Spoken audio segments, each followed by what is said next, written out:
Welcome, everybody. This is the Dragon Cast. I believe this is episode 13. Yep. Um, and I'm your host, Malachi, joined today by, Yo, I'm G. And I'm Toshiro.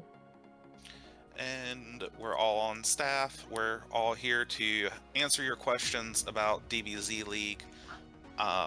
And just to kind of give you the staff view of what we've been up to the last few weeks.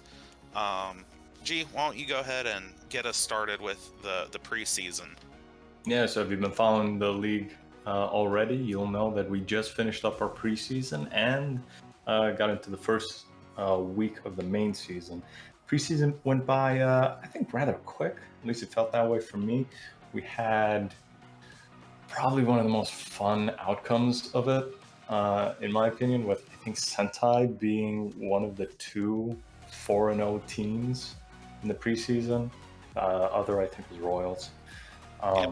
Mind you, preseason's kind of experimental for most teams. You don't see all their best characters out there because they're doing a lot of testing and preparing for the main season because they want to get the characters that are trouble children all prepped and ready.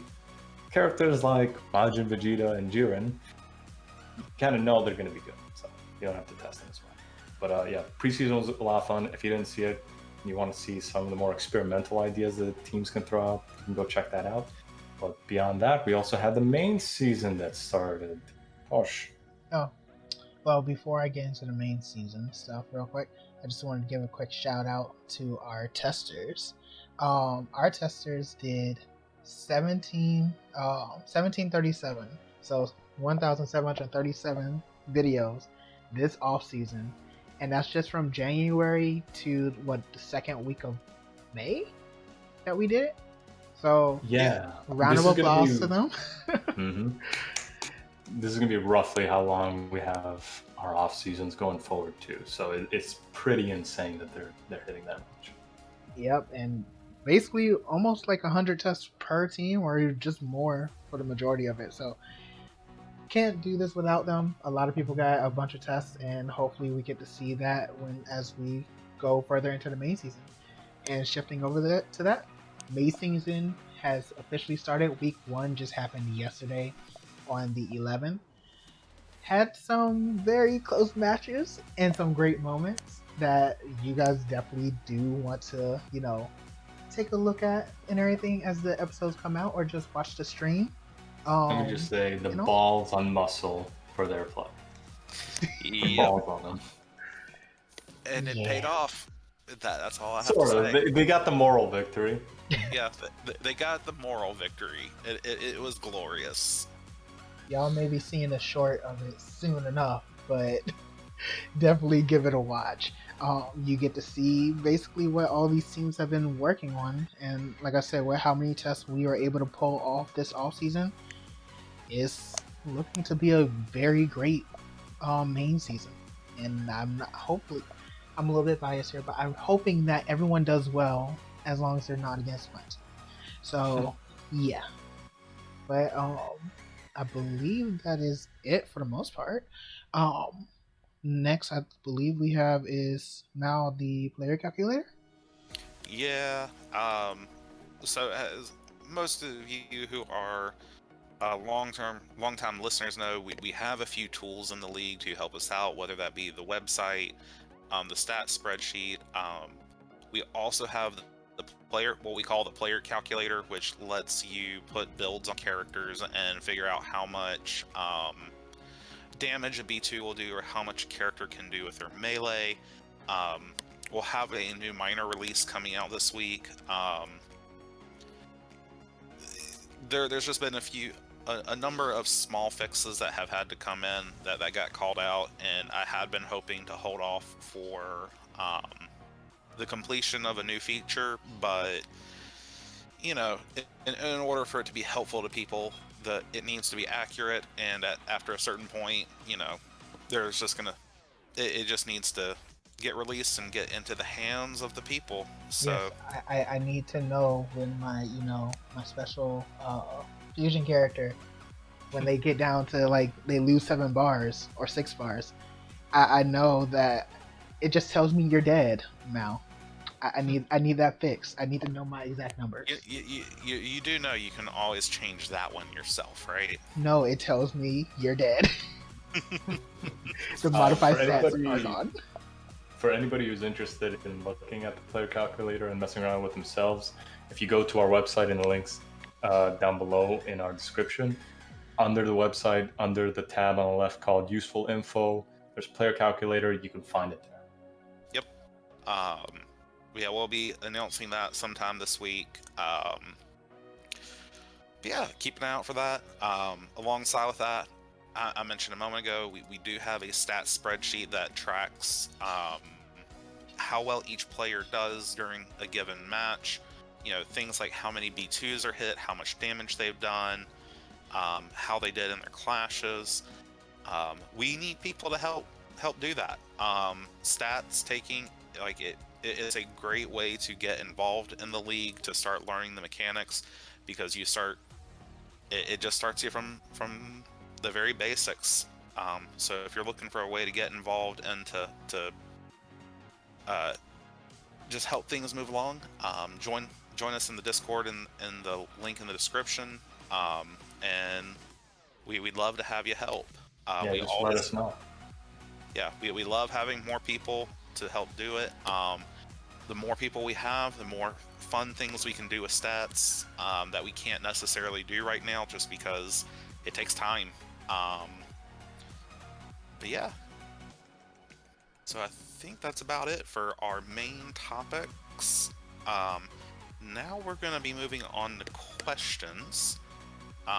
We do have questions from both YouTube and Discord. So we'll start with Discord. So first question is from Tumnus. We'll probably switch this one up a little bit just because of when it was asked, but he asks, going into the final week of the preseason, are there any teams you are surprised that are at the top or the bottom? And maybe we can just say coming into the start of the main season. Yeah. Now, the first week has passed, but it doesn't change too much. I don't know what I thought of Royals, to be completely honest. When they make a lot of changes every season. I appreciate them taking full use of the trade and loan systems. Oh yeah, they got their cash cow, essentially. They really got their cash cow, which is Pilaf. This man goes for so much Zenny for whatever reason. He doesn't go for or a lot of Zenny. They paid Zenny. Well, they pay a lot of Zenny. Yeah. He's a cash cow for other teams, basically, I guess. Yeah. Kaiju got a lot of Zenny out of dropping King Vegeta for Pilaf, or trading, loaning. And they were able to get Super Saiyan Adult Gohan, which I gotta say is probably a worthwhile move at the end of the day. But yeah, beyond that, honestly, I don't know what to expect with most of these.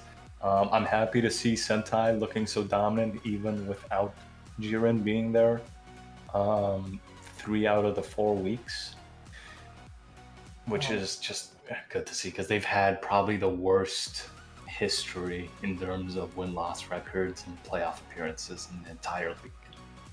Yep. Yeah, no, I'll just echo that. I'm very happy to see Sentai starting off strong. I hope they can keep that momentum going.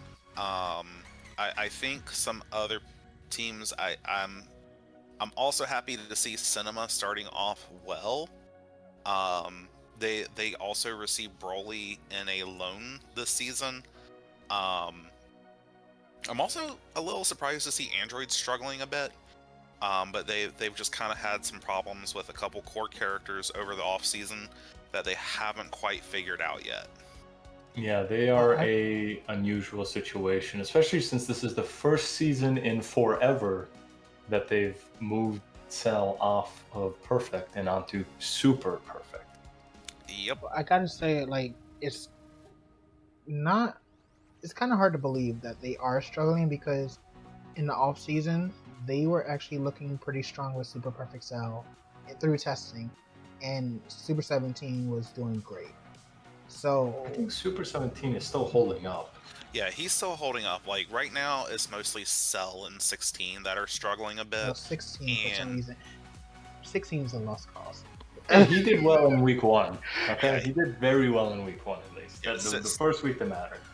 yeah. Sometimes, like, and this goes to show, like, it looks like with 16, he just needed to not be a starter for the week, because sometimes, like, speaking as the former coach of androids, like sometimes it's a little hard to rely on 16 as a starter and expect him to continue to be good, because it 16 just tends to naturally fit as a starter, and so a lot of teams end up expecting him, and then 16 gets countered, and then it's like, okay, did 16 break? No, not really, he just got countered. And so, like, hopefully just by moving him off the starter, that will help 16 be better, and then, you know, you just got to figure out Cell. Although they do have Tapion now to also fall back on, who has quite the growth potential now, we'll just say. Yeah. But yeah. Next Tush, question. did you have any surprises? Alright, looks like he's muted. Yeah, let's just move on. Rye is asking, what are some rare Pataras you guys hope to see get some use in this season? Well, I think we're already seeing use in one of the new Pataras in Alt+2 quite a bit. In terms of rare Pataras already in the game, it's always fun to see Style is Strong get pulled out every once in a while, but beyond that, every other Patara that's not really used is not used for a good reason, so... Pretty much. I will say, I kind of always like to see, like, the Dragon Crush or Vanishing Break Pataras used, especially as we're data mining into the game more and more. Like, one thing I learned this week is everyone has their own value for how many Dragon Breaks you can do, or Dragon Homings, and how many Vanishing Breaks you can do on somebody, which I did not know. By the way, So, I'm back. I'm sorry. Had a phone call. hi. It's all good. Okay. Oh. Yeah. Sorry, what was the question that we're on, or Uh, what were you trying to ask me beforehand?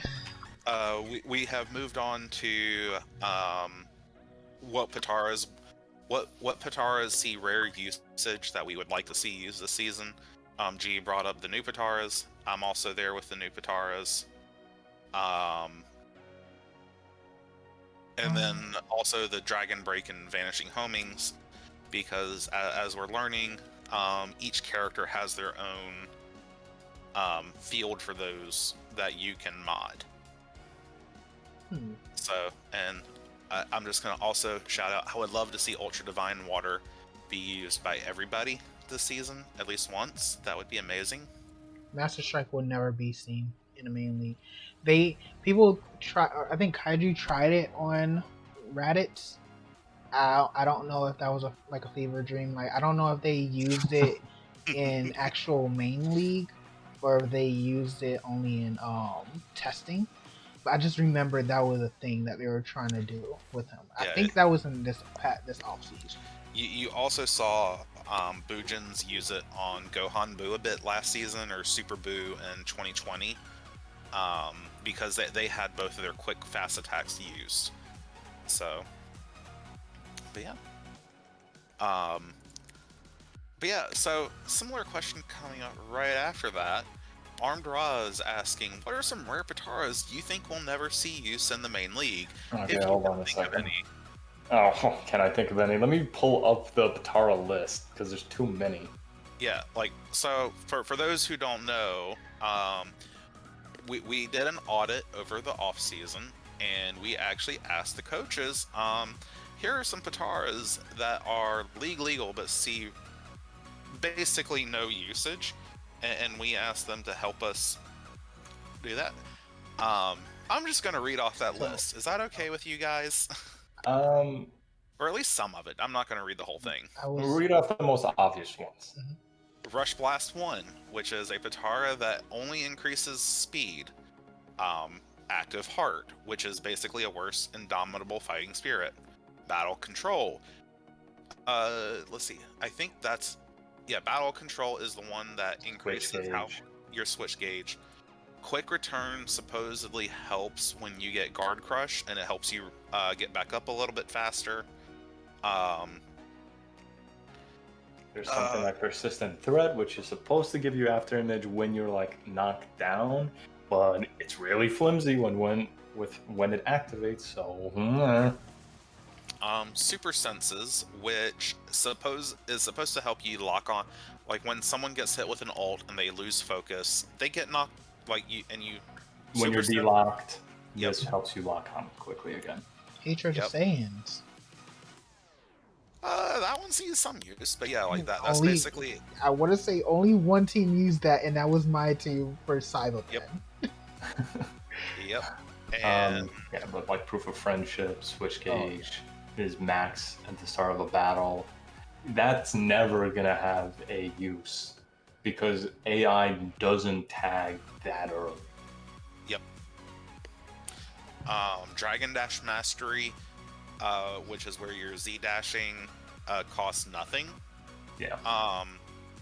By itself, I think it's 2 or 3 points, and yeah, the last thing we want is a never-ending victory lap. Yeah. But yeah, there's a whole bunch that, I mean, they're fine. Like you can use them, but they're not worth taking them over anything else that is more commonly used, like a Fighting Spirit or a Sirius or a Lane Energy or a Launches support or a Dendays or even a Power Rage. There's just too many good options to go for those. Yeah. I want to say it kind of goes back to what is it, or it's a rare Patara, but we may not see as much.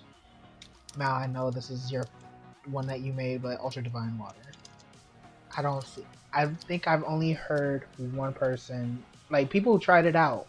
Some people had success with it, but I think as of right now, I want to say maybe only Boojins could like actually use that on a weekly basis. Raccoon. Oh yeah, Raccoon. Yes. Yeah, For anyone who's not familiar with it, because it is one of the newly modded Pataras, it gives you +1 to all of your base stats, key, attack, super, and defense, but you lose 10,000 health, which means you lose a whole bar. Yep.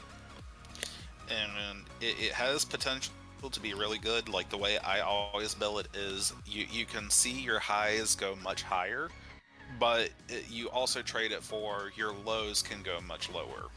So You're a much stronger character, but you have less time on the field to utilize that strength. That's all it is. So, all right. Anything else for you guys? Nope. Let's move on. All right. So next question is from Snuffy Sam. What's your favorite map in the league, and which team do you think picked the best map for their roster? My favorite map is, I know it's not a favorite pick. I actually like Kami's Lookout. Kami's Lookout and Ruined City. Those are my favorite maps. But best pick, maybe just Androids for Glacier, even with Tapion and Cell. Like it wouldn't really hinder them that much. Yeah. I can't, and maybe Royals on Namek, because a lot of their characters, either like Majin Vegeta has a B1 spam, so he doesn't really care about charging his key, and he has a 2-bar that doesn't take long to charge up to, and then everyone else has key or your Metacooler. So yeah. Well, also don't forget, as it has been pointed out, Royals is also just a team with 5 2-bar B2s. So they do not need to charge nearly as much as other teams to be very successful at spamming. It's true. They do have a very unique setup right now. Um, it, Honestly, I don't really think about favorite maps that much. In the whole entire league, if we're including TOP, it's gonna have to be the TOP trio because Vive did us the courtesy of letting them chain into each other with destructions, which was so awesome. Um, Favorite map pick? I don't know. Namek, because I think it's ironic. They picked Ruin Namek. Yeah. It's also, I Favorite? gotta say, it's probably really great that I think in 1 week of the season, Royals was right before Namek, and Royals destroyed their map and everything, so it Oh, went to yeah. ruin Namek, and then literally Namek was right after them on ruined Namek. So it was like, hey, the simplicity, it worked out. Sorry, go ahead, Kyle. Exactly. We're keeping continuity. Exactly. Yeah, I think I'm gonna echo Tosh on saying androids are probably one of the better picks for in terms of map, just because they so frequently choose water heavy maps, whether that is Kame House or Glacier. Um, I feel like they had another map in there. They switched to another water map at one point.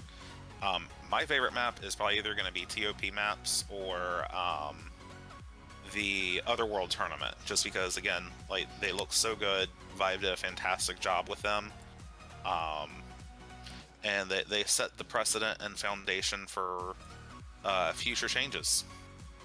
So, yeah. Moving on, XMAT asks, this might be a little difficult to answer, but do you think you've seen any significant impact of putting the feature tests onto the main channel and by having the end card on the testing channel as videos as well?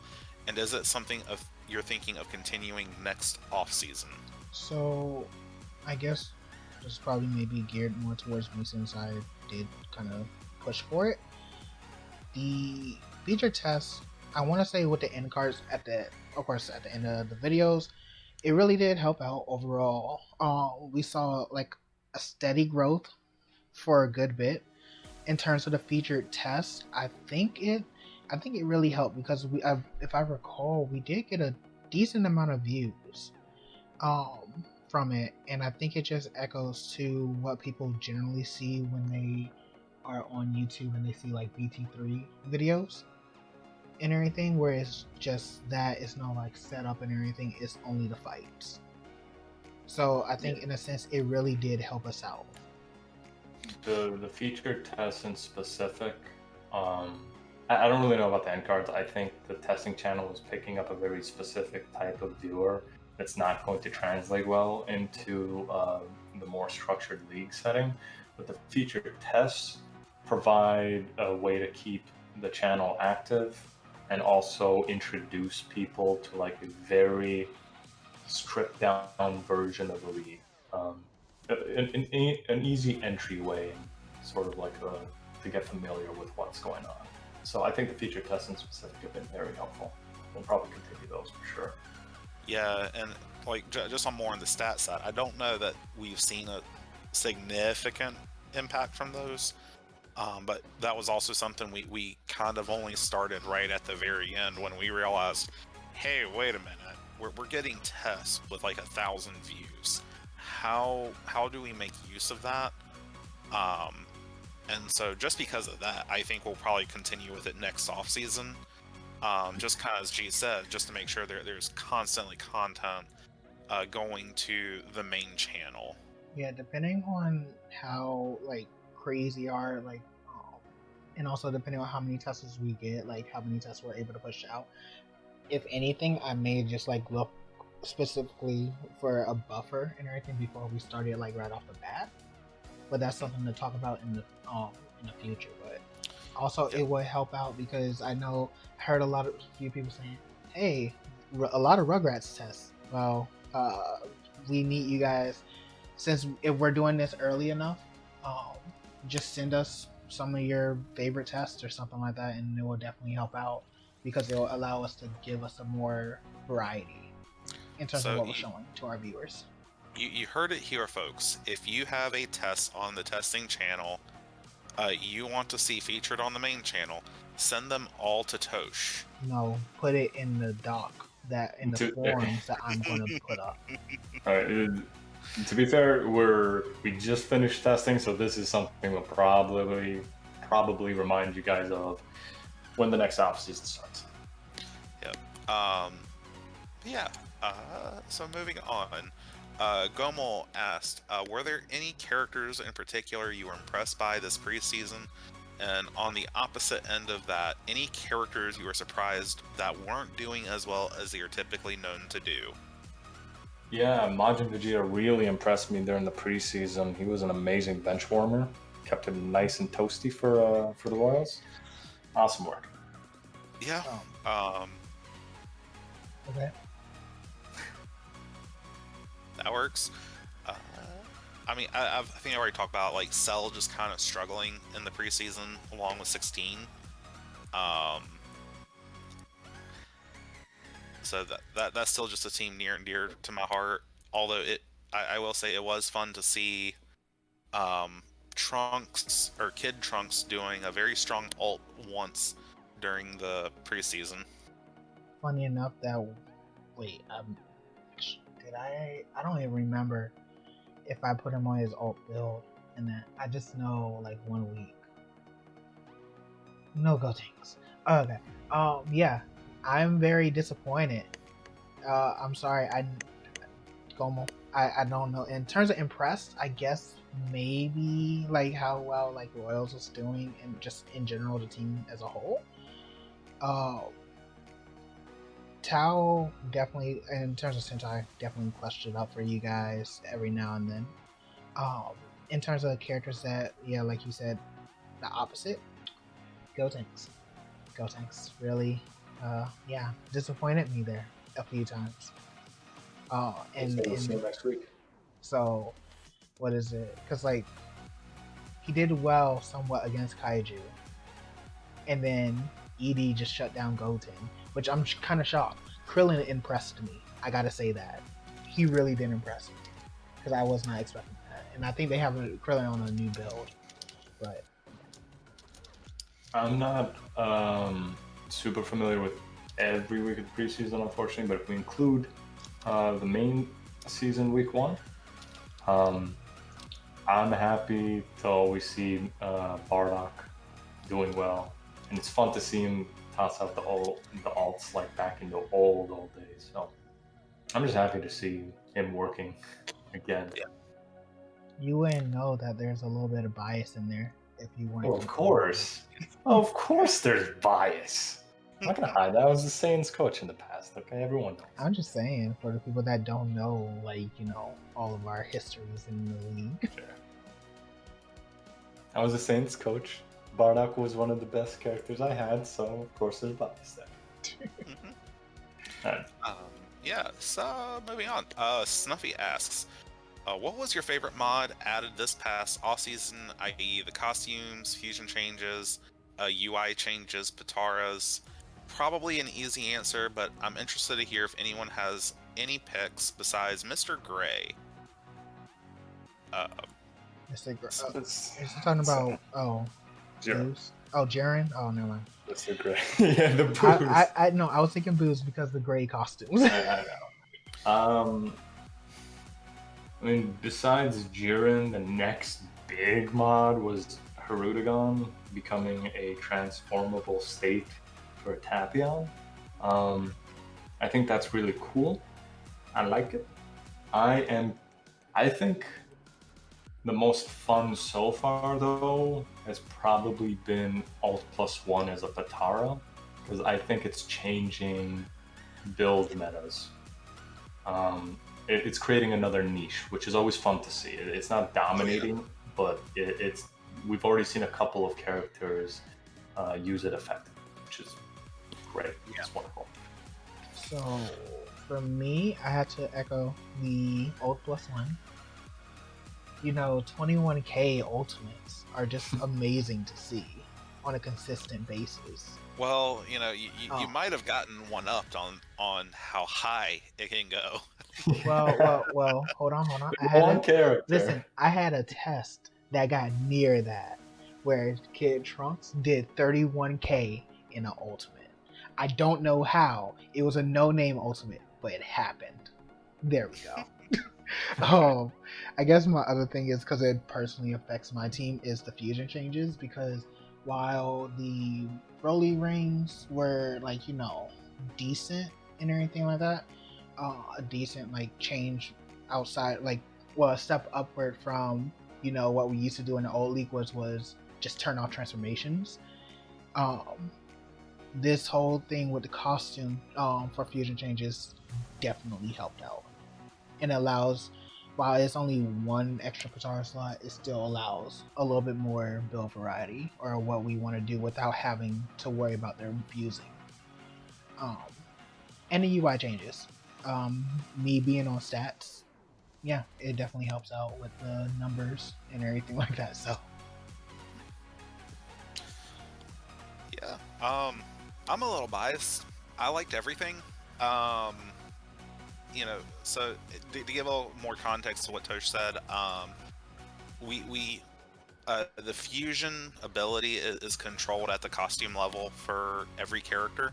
So like we just essentially gave Goten and Trunks costumes 3 and 4 to help them turn off and on their fusion. Hopefully everybody is enjoying the UI changes. Like the damage numbers are a little more clear, and the Z logo helps make our streams a little more unique in the BT3 space. But like honestly, I like everything because I tend to be the person most involved in working towards getting the modding changes on a season to season basis. So like I'm already looking and seeing what we can do for the future, and having these behind having all of these changes go over as well as they have is really good feedback for me on what we can do going forward.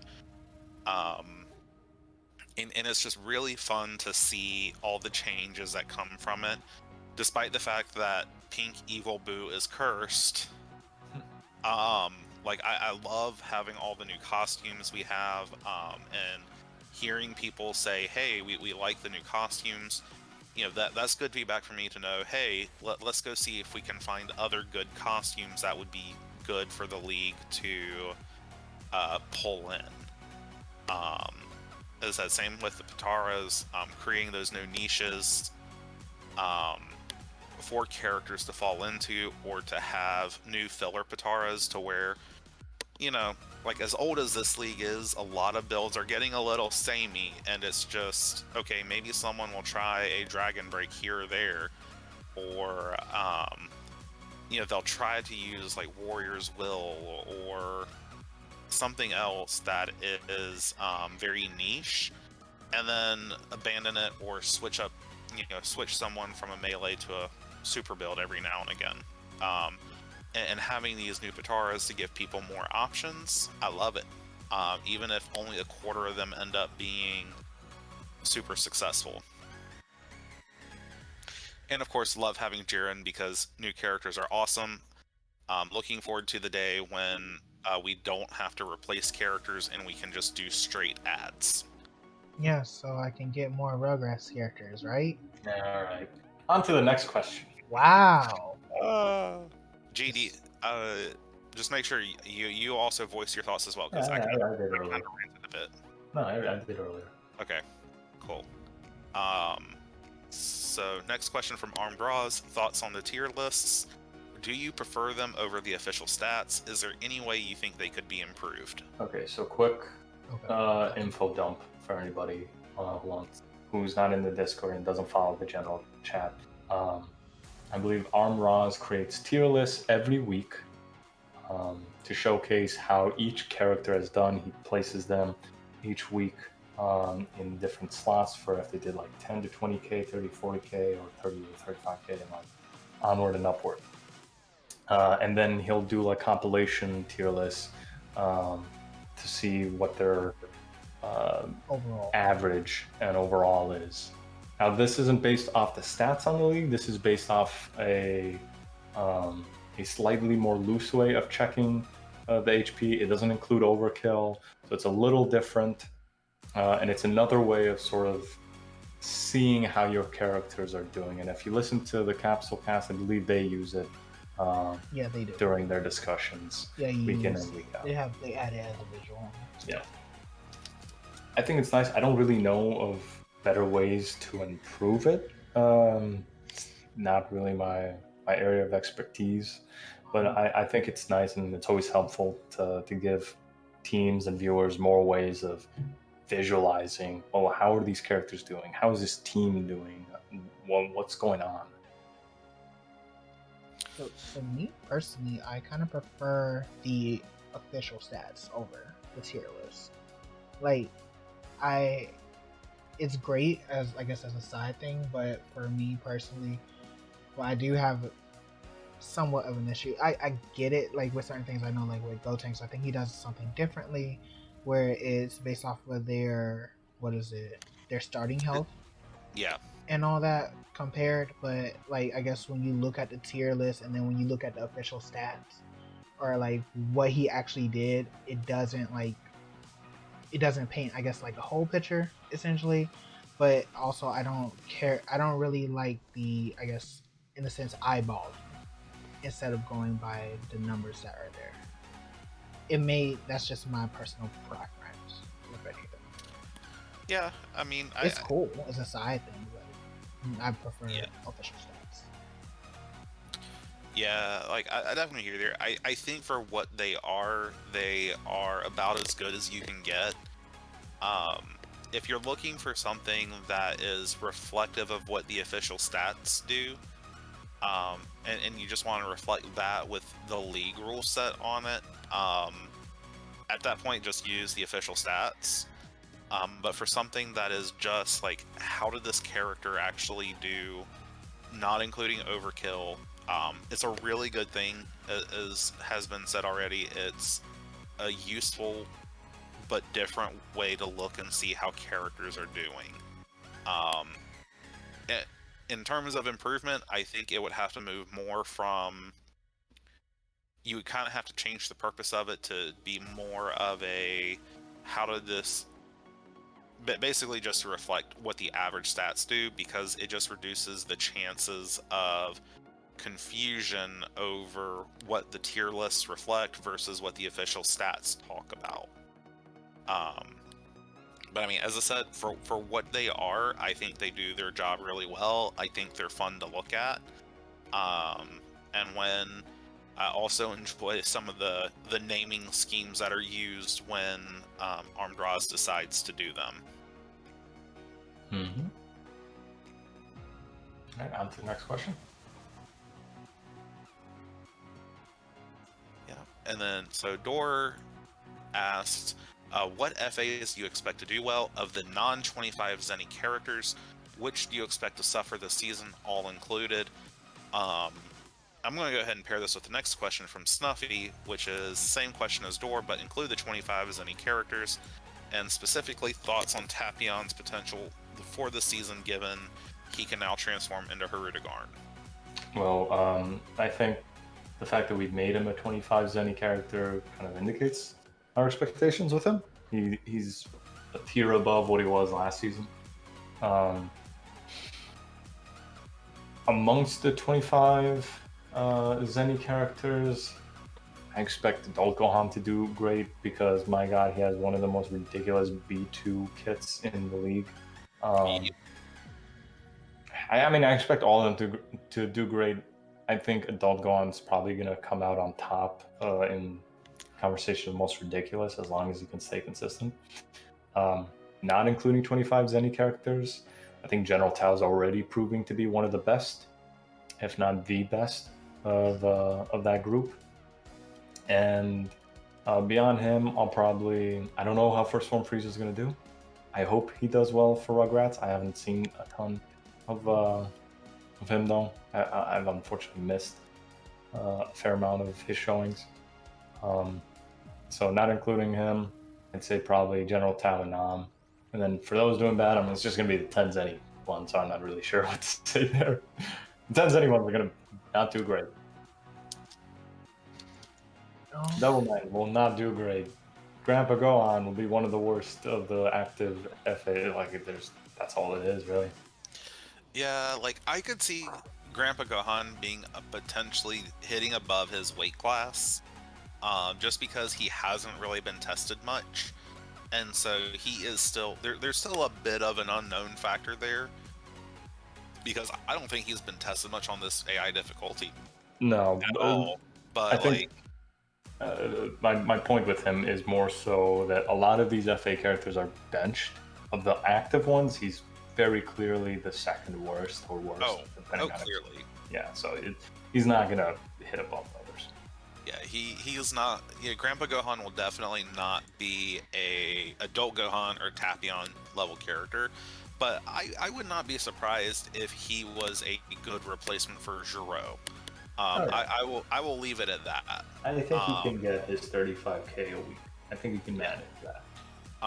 Other characters I think we could see do well, like if Namek decides to use him, Babidi would be decent. Although that being said, like early Piccolo seems to have been doing okay, so I don't know if they'll use him. I'm also super curious to see like how Tambourine and Frieza do. He never comes in. If Tambourine ever comes in on Royals, because I mean, I can see it because he can do well. Tambourine can do well. A lot's really going to depend on if Deborah breaks again. Because it is the running joke that Deborah does well in testing, probably does well in preseason, and then tanks in the main season. But also, dear God, that team is just scary. Mm-hmm. And then, as I said, first form Frieza, we don't usually see him locked into that form. So it will be very interesting to see how he does for Rugrats. So, yeah. Next question from Havoc. Who are the top 5 teams in your opinion based on the preseason? Okay, it's gonna have to be Royals at number 1 because they didn't even use Majin Vegeta, and they got 4-0, and then they won their first week. Sentai second because they were doing great without Jiren and probably gonna do better with him. I know Cinema didn't do great in the preseason, but if Jane just pulls his weight as a 40K character, I think they got it locked as a North Kai team, or North Kai in terms of potential. And past that, probably Boojins. They're always a safe lock. And to round it out, I'm gonna be a homer and go for Kaiju. Gee, can't imagine why. Tosh, go ahead. No bias. Rugrats, not number 1, but somewhere in there. Can't imagine why. But Kid Trunks. The thing is that while in preseason, I feel, at least listening to the capsule cast and everything like that, hearing a lot of people expecting, well, Rugrats, I'm not so sure because like we were using Gotenks, but people forget, when we use Gotenks, our other builds have to change to an extent. So, with Trunks, Aurelie, and Goten, and first form Frieza, who actually has been doing well for us, I'm pretty sure that we can pull it out and everything. Cell Jr., he tends to pull his weight, at least that's what I saw in testing the majority of the time. Now, hopefully that stays consistent. But outside of my team, Royals definitely. Royals, Boojins, especially with how Majin Buu has been looking. I think that's like their only other weak link. So, who else? GT, actually. GT is really good. They got their ult spam for GT Goku. Sin Shenron pulled off an amazing performance against Dirt in the preseason. They haven't used Baby yet, have they? They have not. Oh my god. So yeah, that's something else to keep in mind. And funny enough, it hurts me to say this, but Jiro, actually did kind of show up in the testing season, unfortunately. So he's FA benched right now, but if he does decide to work, they have him in their back pocket, I guess. Who else? So Rugrats, Royals, GT, two more teams. You're not going to say Sentai with their performances? Hybrids. You're just going to ignore me, I see.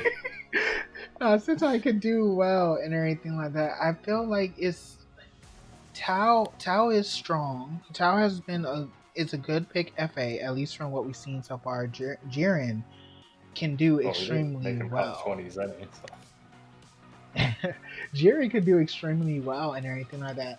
But if the off chance that, Saiyaman has been looking good for them, but if he doesn't do what he needs to, or if Berta or Jace don't pull their weight, which we have seen, Berta more so Jace than Berta. Yeah, Berta's been good as of late. I think that's more of an issue, I guess, in my opinion, where it can still be a bit wishy-washy. I can still see them being up there, but in my opinion, no, not like top 5. They're not proven yet. This is their first season with Jiren, so we'll see. Hybrids, even with Nam is a good melee fighter, but besides Nam, they have a pretty stacked team. Yeah. And I guess my last one is between Cinema and, funny enough, Budokai. It's a 3-way tie. Budokai, Kaiju, and Cinema. All scary teams. Yes. Yes. So. Yeah. Just based off the preseason, I definitely hear it. Royals and Sentai are there. What else? Royals, Sentai, Kaiju, I think has to be there because, dear God, we're seeing old school adult Gohan spam. That is just terrifying.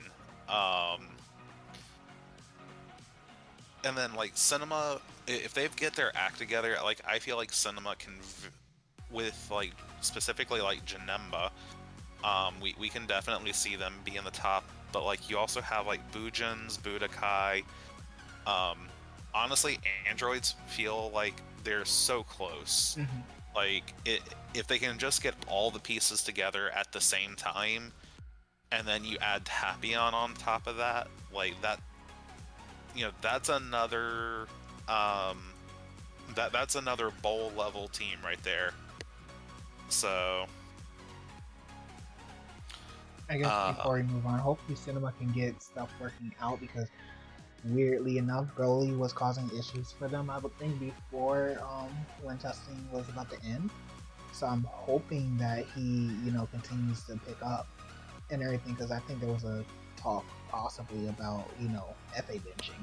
I hope that's not they gotta. But look, the Cinema, if you're listening, I don't care how bad in testing Broly was doing. You do not FA bench him after you traded for him, okay, or you loaned for him. All right. Yep. He is a 50K character. Persevere through some bad weeks, and he will reward you. Yeah. I think a lot of people just need to remember it is okay for a character to have 1 or 2 bad weeks or tests. Yes, it sucks, but sometimes you roll the dice and they just roll low a few times in a row, and that's just how it goes. Anyway, moving on. Desi asks, with Jiren's first appearance, are you excited to see how he does this season with how explosive his entrance was? So he actually has 2 appearances now, because these questions were asked before the main season week 1 happened. In his preseason appearance, his debut, he was insane with an alt spam build, I believe, and he threw out 3 and decimated. And then this last week, he was on a defense build, super consistent, beat out Majin Vegeta, or kept even with him for the most part, and got 47K. So just impressive all around. considering who he was going up against and how insane he was doing, and the fact that he did two completely different builds. I think he's going to be a monster and probably a top 5 to 10 character this season. So, Jiren was great. I've just looked at the build. They had like Super +1, EL, Savior, and something else on him. I forgot. But yeah, he had a Super +1 EL build. Yeah, so with like TNAI. imagine if they drop the EL down to Dende's and added O+1. That is, and if they had an indignation and they're added indignation, that's something to be scared about. So, oh yeah. But regardless, just with him being able to live that long, his charge rate isn't that bad. He breaks power. This man is just, he has everything for him. So, it is scary to an extent. Yep. Saying this as the person who did like 75% of the testing for Jiren, I am very excited to see how things go. Jiren definitely has the ability to be another top 10 character for Sentai, and to help round them out. The other one sometimes being Birder, now that he's been buffed. But it will be fun to see if they keep him on this super build with just that, as the question said, very explosive power, and just focus on that, or if they decide to go more a melee direction. There's potential for everything. So, and then moving on to our last question on Discord from XMatt, who asks, minus the TOP, what's y'all's favorite event competition in the league? So like All-Star, Gauntlet, MVP, etc. My favorite has to be the Gauntlet, just because we can go absolutely crazy. Last season had no issues at all. Like our whole Kai, well, West Kai, we chose Vegeta family plus Gogeta. So you get to see crazy lineups like that, and it's great. And we actually got it to work out for the most part with our builds and everything. And I think we got up to round 3. Yeah, I think so. So, and I think we were one of the only, I think it was us and maybe one other team that made it to round 3. So it was great. Gauntlet is always fun because you can just go crazy. You get to use Pataros that you generally don't get to at all. So that has to be my favorite. G? I would probably say, now if you're letting me pick the All-Stars as a whole, probably that, because it's like a whole sweep of events, and I'm being a little biased in terms of it, but if I was to pick a more specific one, I think the Sweepers has become pretty fun. I think it has a lot of potential for growth as well. So I'm probably gonna go with that. In terms of like a quick, really funny event, least valuable player. I think that's showcased some of the dumbest moments in the league in some of the greatest ways. So yeah, I'll probably say Sweepers overall, but just for funny stuff, LVP. Yeah, I'm gonna echo that in my completely unbiased vote on LVP. You know, for those who don't know, I tried to push for that for a long time before I finally got it.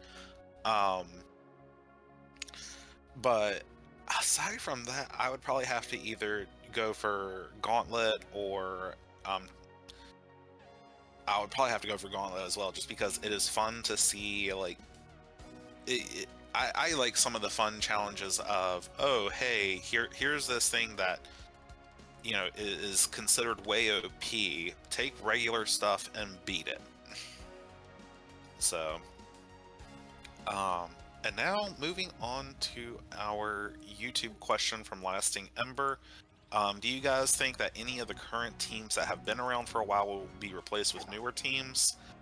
because some of them seem like they were boxed into just a few characters, which I understand is like a gimmick and all, but it would be nice to see some of the teams get put on the shelf for some new blood in the ring. Lug everything you all put out, keep it up. Okay, so just a quick thing, because we're going to get this question a lot, and we do get it a lot. In terms of doing full team changes like we did at the start of this league with things like introducing royals, that's not going to happen. Not anytime soon. Probably never is my thinking. It's just really hard to do something like that without there being catastrophic need for it. A massive need. We're not in a situation where the league needs a huge change, because you do something like that and you basically risk resetting the league again. That's a fresh team with no history, with no real way of being easily integrated and acting like they were always there. We're gonna have to adjust everything around them, and it's never just we're changing that team. You change that team, then you got to consider, well, what characters are on their main roster, what characters are they dropping, and how does that affect the other teams and the balance of the other teams now that they may be able to pick up characters that they couldn't before. So it becomes way more work than it should. And outside of, I guess, the tech, that's more, I guess, technical.